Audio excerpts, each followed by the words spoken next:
IP Home Video.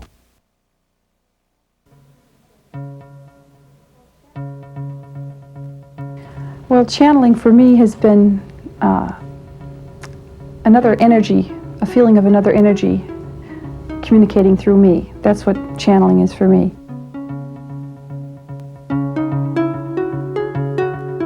Trans-channeling actually started happening around 3 years ago. I had a face-to-face encounter with a UFO, extraterrestrial craft.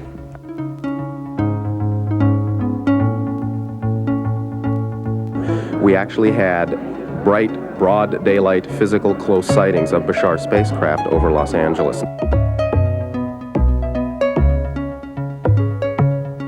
Mina, a spiritual entity, manifested in my bedroom. And of course I thought I was nuts. I felt myself totally involved by a strange force, and I got paralyzed.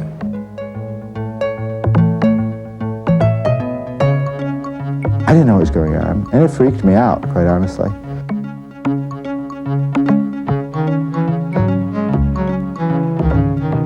Tonight, we're going to show you some film that may change the way you think about life. It's called channeling. We'll look at what it is, some of the people doing it, and the energies that appear to come through them. Hello, I'm Telly Savalas. But before we start, let's begin with a subject many of us are quite interested in: contact with extraterrestrials and their civilizations.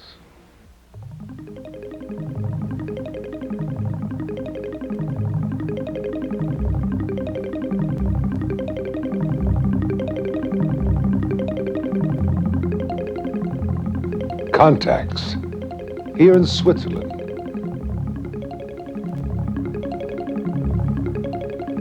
To a farmer with a grade 6 education called Edward Meyer.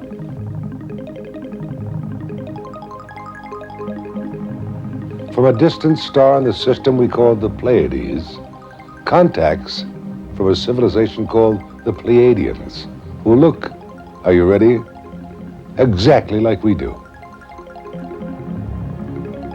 500 light years away, they come to this planet because they say we once lived all together in the star system of Lyra that was later destroyed by nuclear catastrophe. Some able to escape settle in the Pleiades.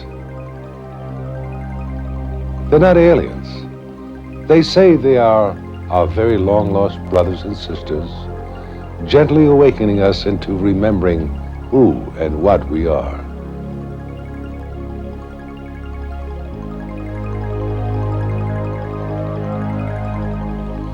If they can make their ship sail through endless space and reach a planet, reach a man on that planet, and through Edward Meyer, reach all of us, could they also make their minds reach us somehow, some way?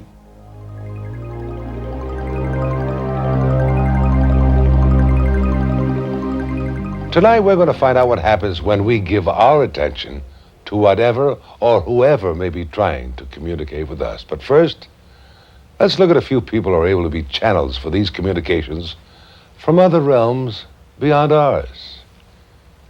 Watch this.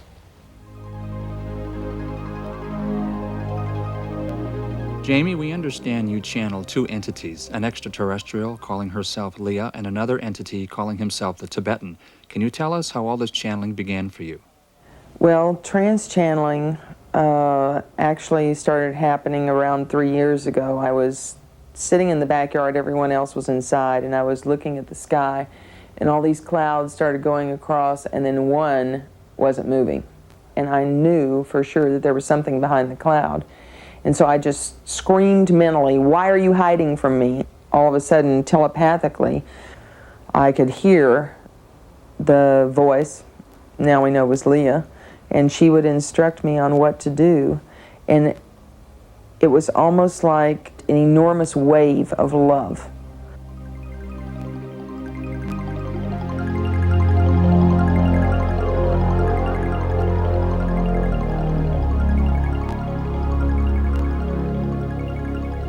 Hello, Philip. How are you today? Very good, Leah. How are you? Very fine, thank you. So, what is it that you wanted to know? Where are you from? I'm from Venus. I don't think anybody's going to believe that you or anybody else could be from Venus. Could you explain to us how you could be when everybody knows it's uninhabitable? They think it's uninhabitable because it is not inhabitable by physical life forms. We have bodies of light. They are non-physical.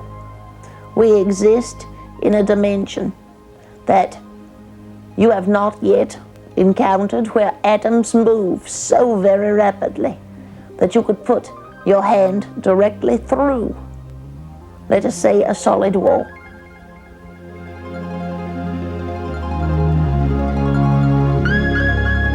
Let us take a look at the fact that there are 3 separate types of extraterrestrial craft.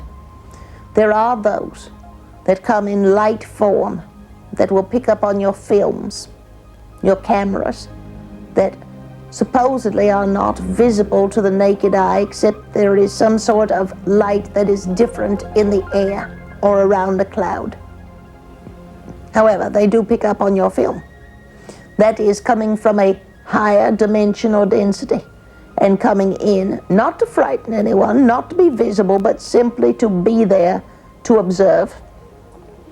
There is the physical contact. That is ships that are coming in that are visible to everyone, whether in the night sky or during the day. And thirdly, you have those ships that come from your past or your future. For there is no time. They break the idea of time. There were 5, no 6, great civilizations that planted in various portions of your planet genetic seeds. Even your Bible says it, that the race of gods married the daughters of men.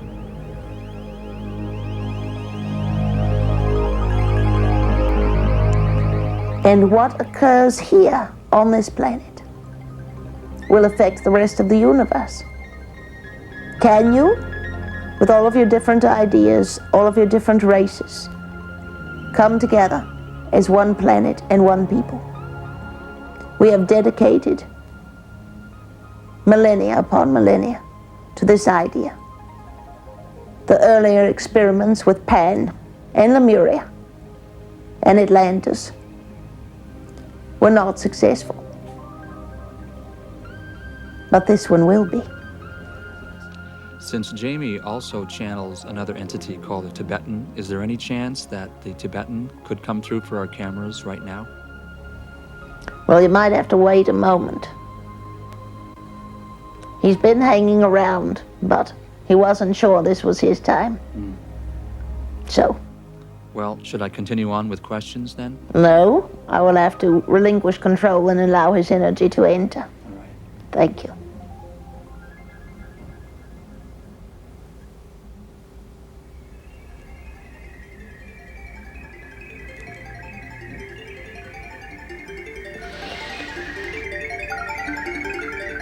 I am the Tibetan, and I have come during this time continuum to discuss with you the idea of the only question in the universe.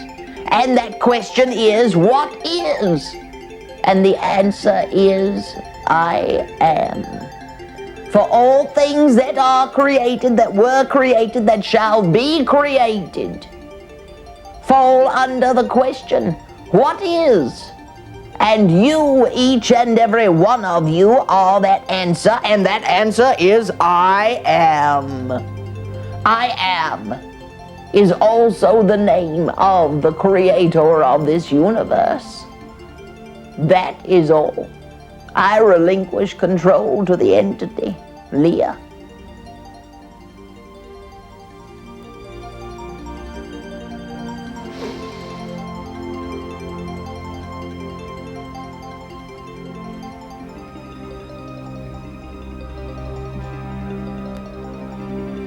Well, all right, Philip.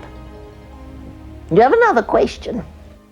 I do have one last question, Leah. I'd like to know, for everybody here and the people who may be watching, is there anything in closing that you would like to say to all of us? I guess the old folks said it pretty much all in all, but I guess I might come up with a thing or two to say. This new age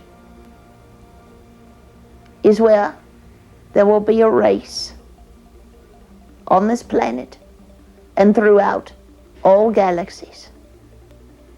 And the name of that race will be peace. It's been wonderful spending some time with you.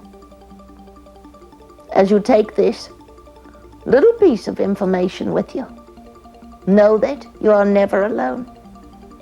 You are all connected to the creative source of this universe. And nothing can stop that flow except your denial that you are God. We thank you. Good day.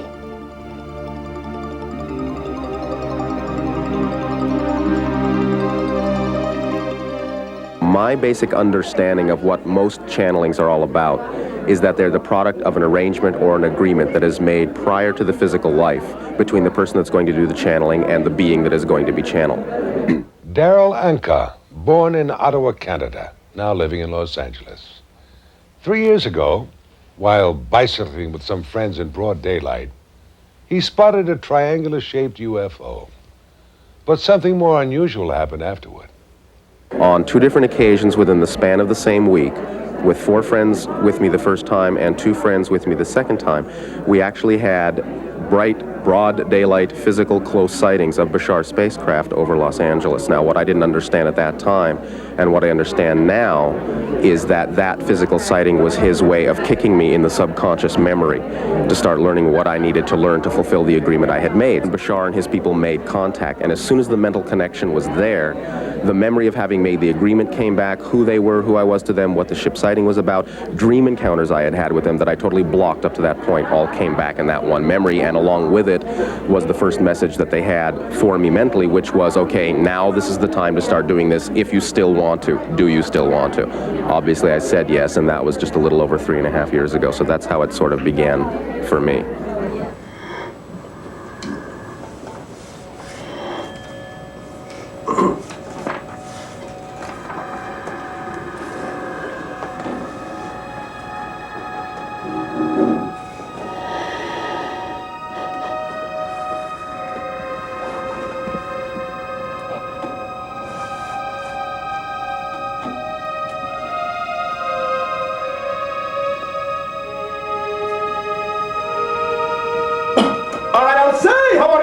This day of your time as you create time to exist. Allow us to begin with an interaction on the idea of miracles. In this way, recognize that what you often consider in your civilization to be miracles, you consider to be out of the ordinary, above and beyond the mainstream reality that you are used to experiencing in your day-to-day world. But recognize, what you typically call a miracle is, in actual fact, a recognition of the fundamental workings of the universe. So if you wish your life to become, as you think, more miraculous, and for life to become more and more effortless expression of that level of creativity, then all you need to do is allow your life to revert back to its natural state, to the zero rest balance point, to allow the things in your life to be there that need to be there, rather than thinking you must make or force or push those ideas into creation. Desire, determination, those are tools that can allow you to allow your reality to work, but desire and determination do not have to be expressed in a struggle type of mode. Desire is the activation key that will bring to you anything you believe to be possible to experience in your life. And when you allow your desire, your excitement, which is your indication of your connection to the primal energy out of which all is created, when you allow your desire to bring those things into your life, then your life will be effortless, will be miraculous, day to day to day. You follow along? We're doing this documentary for public awareness. Do you have anything to say regarding this?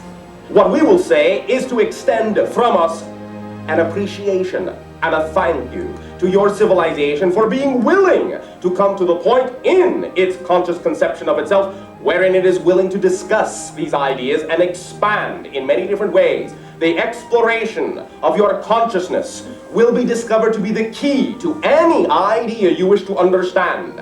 The universe does not do extraneous and pointless things. Everything works, and there is a reason for everything. Explore and expand your curiosity. Become fascinated with the interplay of all ideas as they interact and interrelate, and you will discover that everything is an orchestration, and a flawless one at that. Shara, thank you very much. We thank you for your endeavor. We thank you for your sharing and your willingness to participate and create an opportunity for others to participate in the growing expansion of awareness, of remembering that you are all made in the image of the infinite creator, and what that means is you are all infinite creators. We thank you. But what does the academic establishment have to say? Do you see channeling as a subject that is going to be more and more popular, or just something that's going to fade into the background from your perspective as a psychologist? Well, I think at the moment, Shirley MacLaine has drawn more importance to it, drawn attention to it anyway, and I think it really depends on the people that do become interested, how influential the people who are drawn to it are. I think this is not something new. This is something that's been with us through the ages. I think it's really more a question of how long can we go on denying it. People describe channeling as feeling another energy come through them, yet you yourself, as an electrical engineer, often go to these channelings. How do you rectify such a contradictory situation? Well, I think it ties in very nicely in the fact that the human body is a conductor of energy, and what you're bringing through is energy. All electronics deals with energy. I mean, it's got to move an electron from point A to point B. And basically all we're doing as channels is bringing the energy of the universe, of these other entities, the spirits, through the body, through the back of the brain here, into the vocal mechanism, and the information comes out. Everybody acknowledges that the atoms that make up every piece of mass in the universe have electrons that spin around a nucleus, and those electrons are negatively charged, and they can be moved from electron to electron. That's how energy flows. Why can't that be done with the human body, which is very conductive of energy? I think every one of us acts as a channel every day. Dr. David Froning, scientist for the past 20 years for a major aerospace corporation. He has been experimenting with theories on interstellar travel. As scientists and engineers, we do tend to be more skeptical, and we like to see well-documented proof, and we like to see the thing repeatable time after time after time. And that's probably one reason why things such as UFO and psychic phenomena are still not popular in scientific and engineering circles, because it's not something we've been able to really get our hand on and explain with readily conventional theories. Every day we either take in thoughts or shut them out with our mentality. So even though all of us aren't channels as a performance or a service, I think whether we want to or not, every one of us is a channel. In fact, I know of at least one or possibly two scientists and engineers who actually use channeling to get technical information to help them in their projects. But our own government search for extraterrestrial life in outer space has not turned up any results, or has it?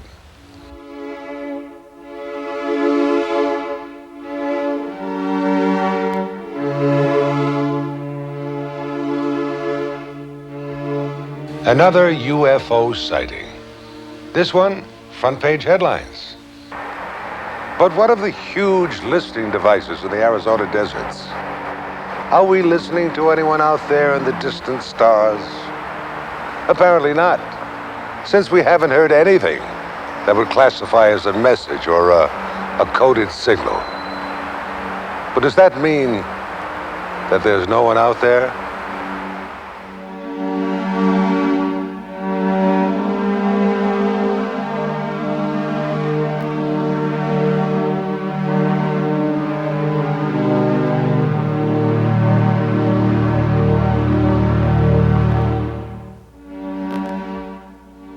But there are other ways we can be communicated with beside the obvious evidence. The unobvious. The non-physical is often just as real. Jack Purcell, insurance executive on a trip away from home, sits down in his hotel room and decides to meditate.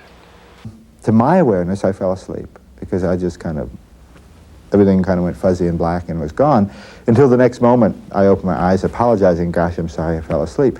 At which time Penny explained that no, I hadn't really fallen asleep, that but 2 hours had transpired, by golly it had, and that this experience had happened, and she had written down as much as she possibly could of this entity named Lazarus who had communicated through me. Penny and Lazarus made a tape recording, and that's when it hit me like, this is very, very strange and very weird. And I was very skeptical. I mean, I'm stubborn, no. About 6 months before I thought, okay, maybe there's something that I should pay attention to here. And that's pretty much how it began. We'd be very much interested in talking to Lazarus now. Would that be possible? Sure. Yeah, it takes about 30 to 45 seconds, and outwardly it will look like I'm just sitting here with my eyes closed, and then he'll come through and, I'm sure he'll like to talk to you. To go into trance is a very simple process. I visualize myself with a number of other things. The final visualization is spinning backwards in larger and larger concentric circles.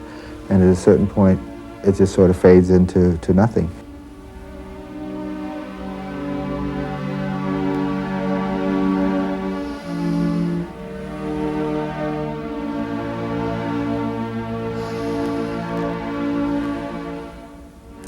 All right, fine. Well, indeed, a pleasure to be talking with you, and, well, shall we begin where you'd like to begin? Yes, Lazarus, we'd like to ask you, for everybody watching, could you tell us who you are? Well, that's a difficulty indeed. We're opening to figuring that out ourselves, aren't we? Just as you in your approach are looking for that particular question, that is perhaps the question of all time. Who are you and who are we indeed? We describe ourselves perhaps as a spark of consciousness, a spark of love. For we have no body, we never have. That somehow disturbs people from time to time, in terms of the assumption that any growing consciousness must at some time in its life do service, perhaps in the physical form, on the earth most preferably, but acceptably on other levels indeed. But indeed we've never done that, when the question was put, do you want to grow? You answered and we answered both, yes. And when the question was put, do you want to do that physically? You said yes, we said no. And therein lies our difference. Now, the problem here is people look out there, yes? They're looking all over the place as though God was somehow outside of them. It's within. Every spiritual reference, be it fundamental or be it avant-garde, speaks of that spirit within. And we would suggest here that it's there. And therefore, your task in this physical lifetime really isn't to find God, because God's everywhere. God is all that is everything. It's all over the place. Your task in any physical incarnation is to find yourself.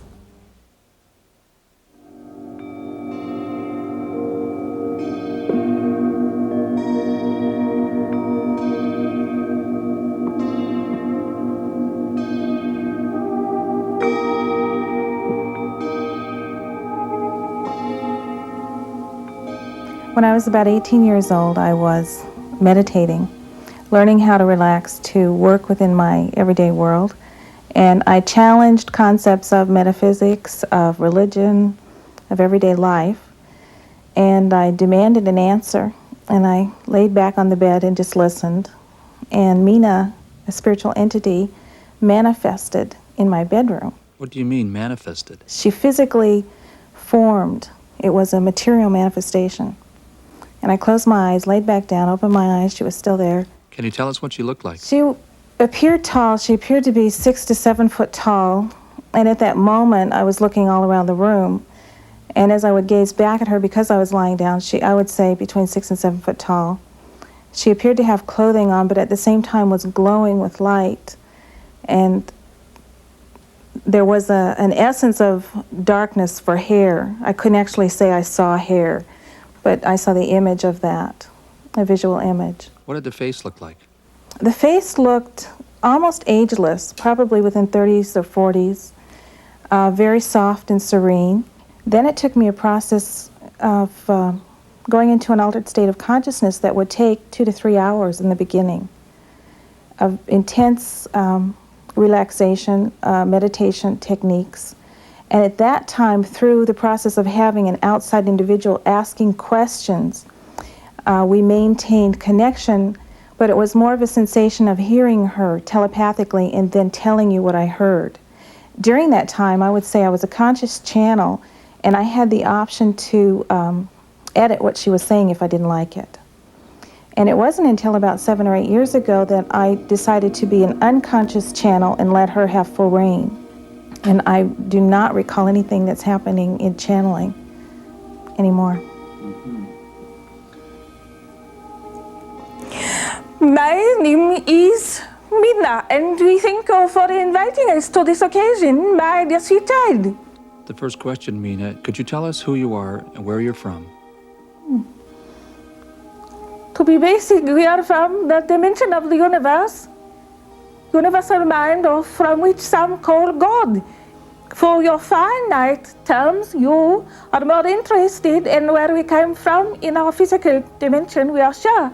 And we have been upon the planet from the essence of its beginning, thousands of years ago. We, 4 of us, were seeded from other dimensions within the universe. The most interesting lifetimes for you children of the media is in regard to Egyptian life.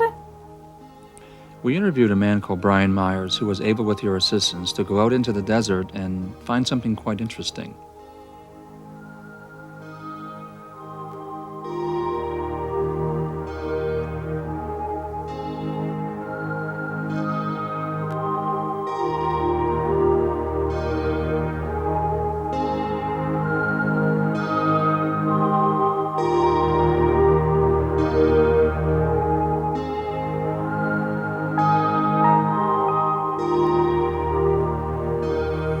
We started this about 2 years ago when we first got our information from Mina, and she had located the area on the map to us, telling us that this was a location of good mineralization, gold and silver. So we came out here, actually found the area on the ground, and then went about standard geological testing procedure.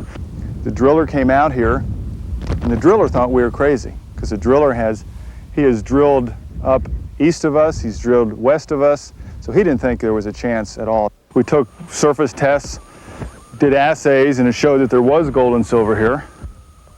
So at this point, we've gotten nothing but positive results and confirmation on the information from that Mina has given us. And again, we found not only traces of gold and silver, but actually visible gold flakes that you could see to the eye. Do you have any idea how much gold might be found out here eventually? With these type of values, if you are, and you do have a economic process to extrapolate these type of values, you're talking many millions of dollars worth of material that's out here on this land.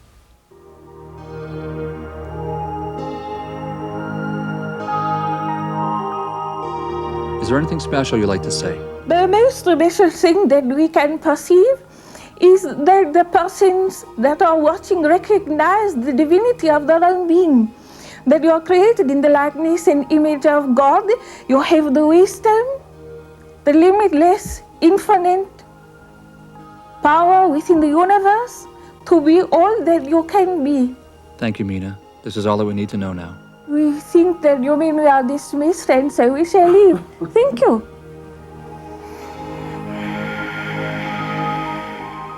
But if we're to examine channeling in this program, we have to mention this lady, Jane Roberts, and the more than 15 books channeled through her by an entity calling itself Seth, which have sold more than 1 million copies and were written 15 years ago when channeling was too frightening a concept for most people to consider.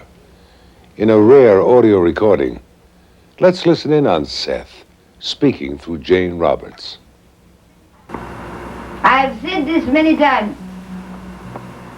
I say it 1,000,000 times. Here in this class and in my books. You form your reality. Then what is the you that forms this spectacular reality that you know?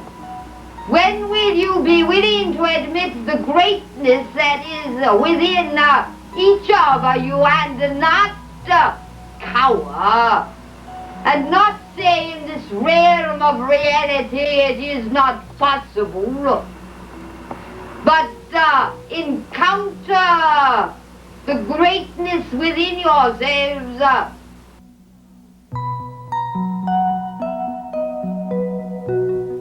Rick Stack, teacher of the Seth philosophy in Manhattan.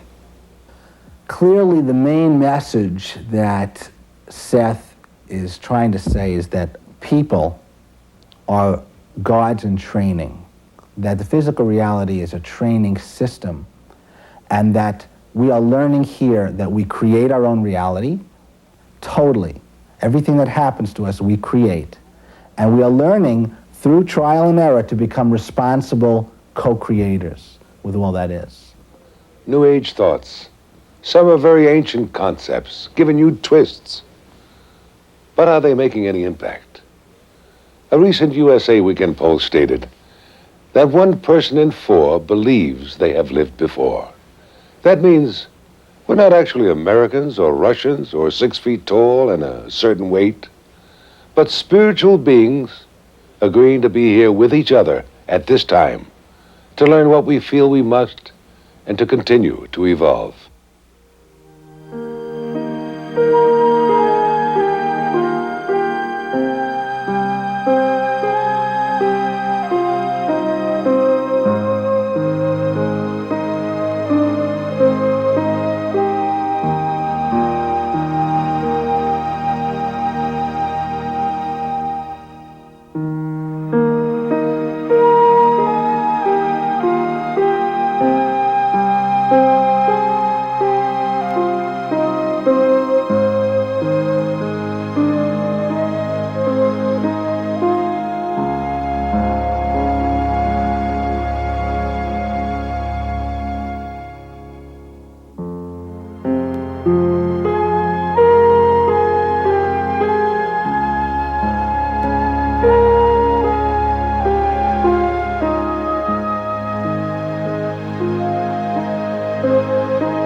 We have seen beings communicate through channels, like the energy being channeled through the crystals in your television sets right now. Entities from another time, or from our future, unknown to us. But can we communicate with beings from the past that we do know about?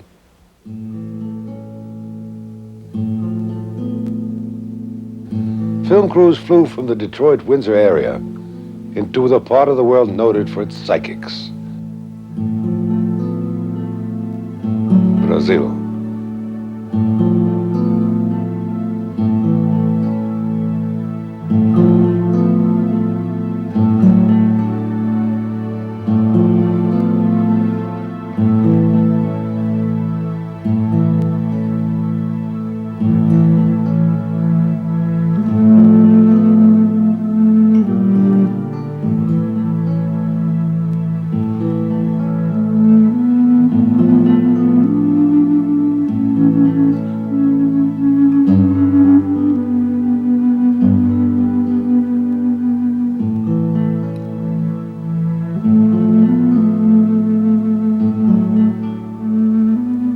Gasparetto has had famous artists from the past channel through him since the age of 13.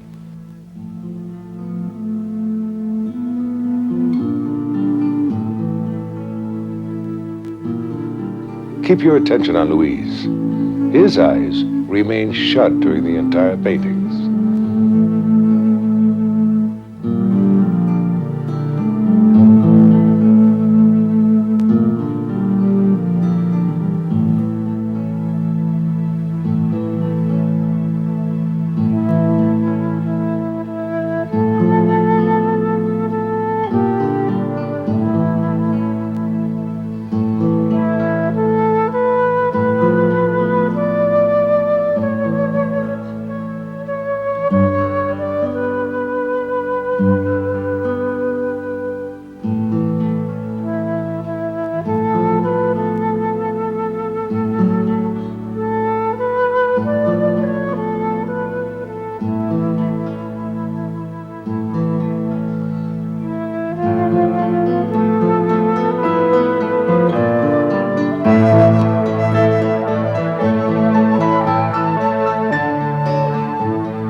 Using his opposite hand, Gasparetto begins another artist among the 44 that come through him.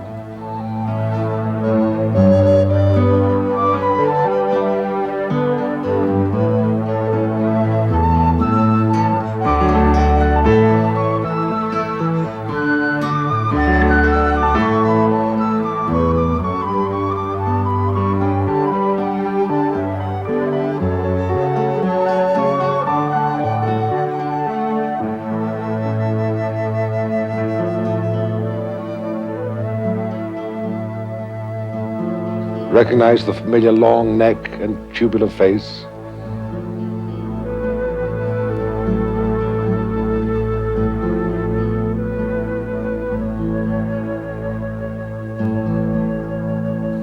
Here's the signature, Modigliani. Amadeo Modigliani, born July 12, 1884, and died in 1920 at the age of 36.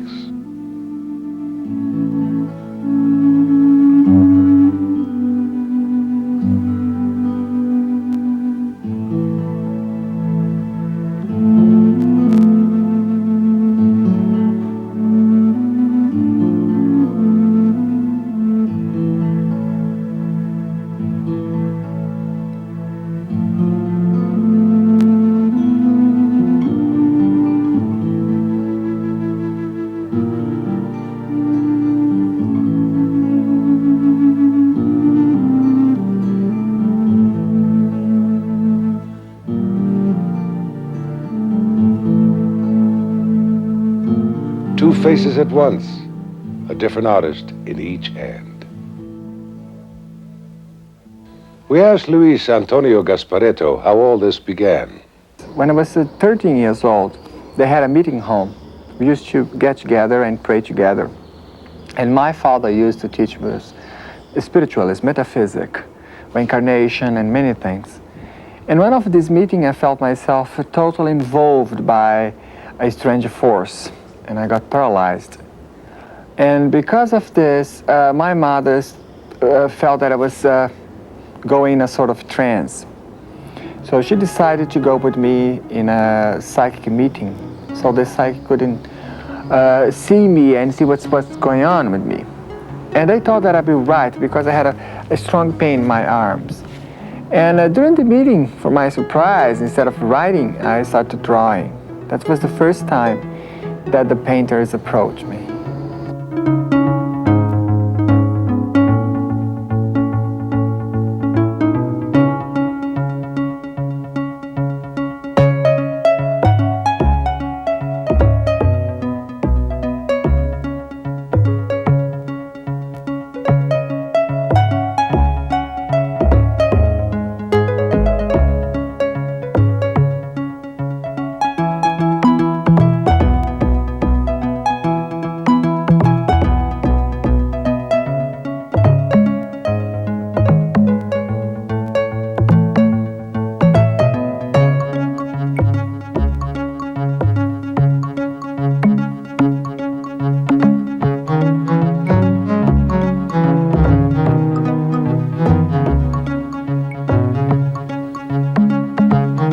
Gasparetto normally finishes a painting in 5 minutes and usually works in the dark, allowing lights only for this filming.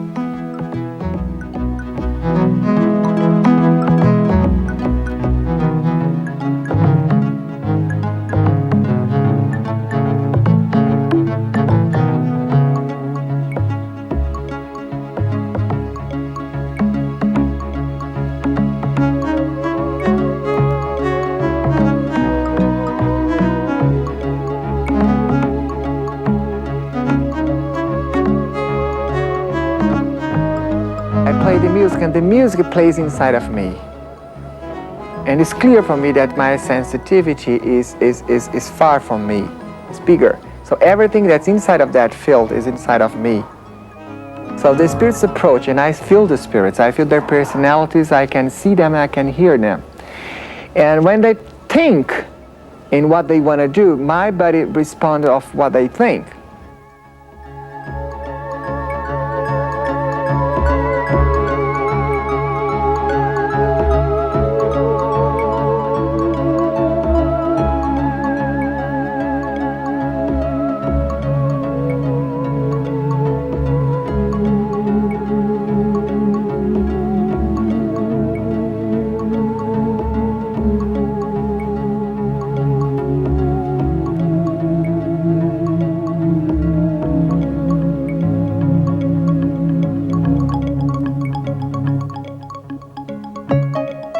But let's see someone we all feel a closeness to. A style many of us recognize.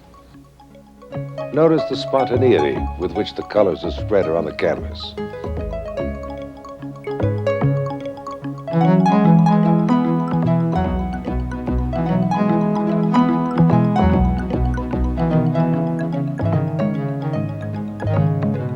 And now the technique, bizarre, almost comic.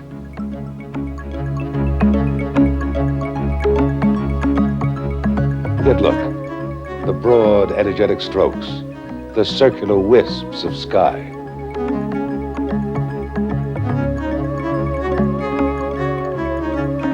Does it remind you of someone long ago? An old friend trying to say something? Vincent van Gogh, the first great Dutch master since the 17th century. Between 1888 and 1890, he produced his greatest pictures. Most of them landscapes filled with ecstatic movement. An extraordinary style from an extraordinary personality.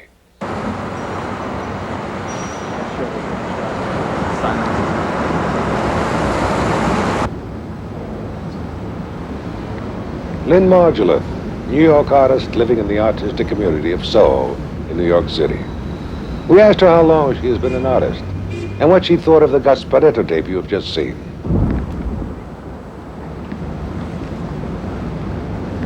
I've been painting for 20 years. A normal artist would have to study for many years to be able to make those kind of decisions and to make them over a period of time, like, let's say, at least a few hours. And that artist would stand back and look at the work and then come forward and work and then go back. And here Luis is doing this and just instantaneously making the decisions. It's just astounding. He feels the energy, the artist's energy come through emotionally. He must. I mean, because he uses so many techniques, and that's not just a mind operation.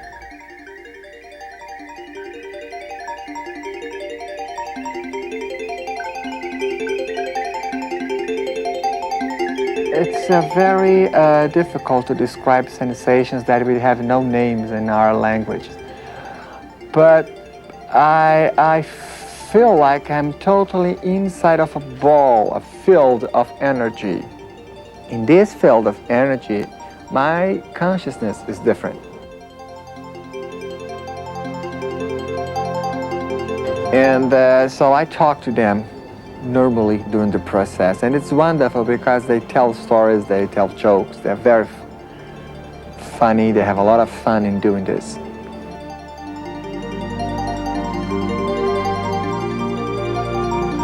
Luis is a wonderful instrument, and the entities coming through him are quite high in nature. a group of artists that as a soul group have decided to come together and reacquaint mankind with the beauty of their ability. And their major mission is to let everyone know that there is no death,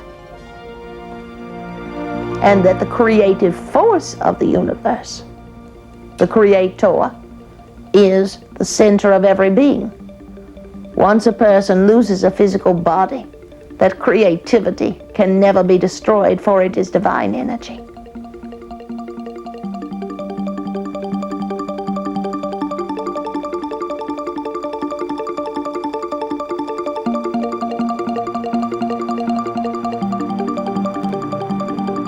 Left hand, right hand, both hands, upside down, sideways. What else could these artists demonstrate through Gasparetto to get our attention? Watch what happens now.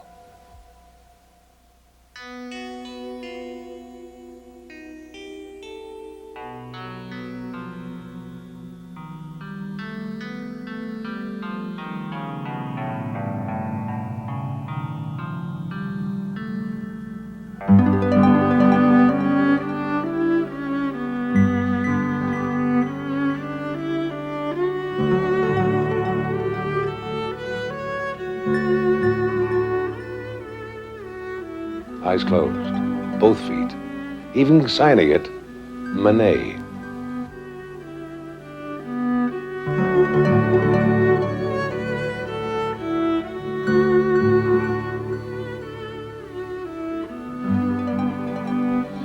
You know, there are some things in life that cannot be perceived by the mind because they're meant to be understood with the heart.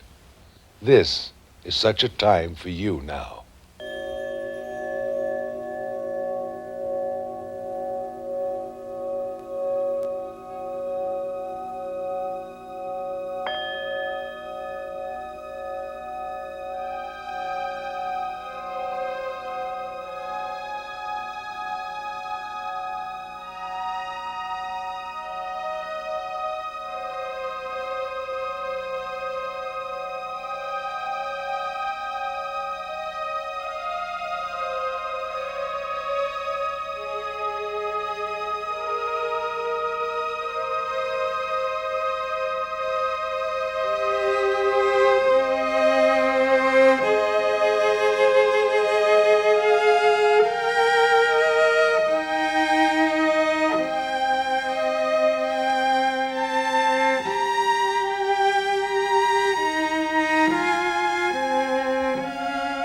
As each of us continue to grow in our own way, whatever happens, let's see if we can't keep in touch with each other. I'm Telly Savalas. Good evening.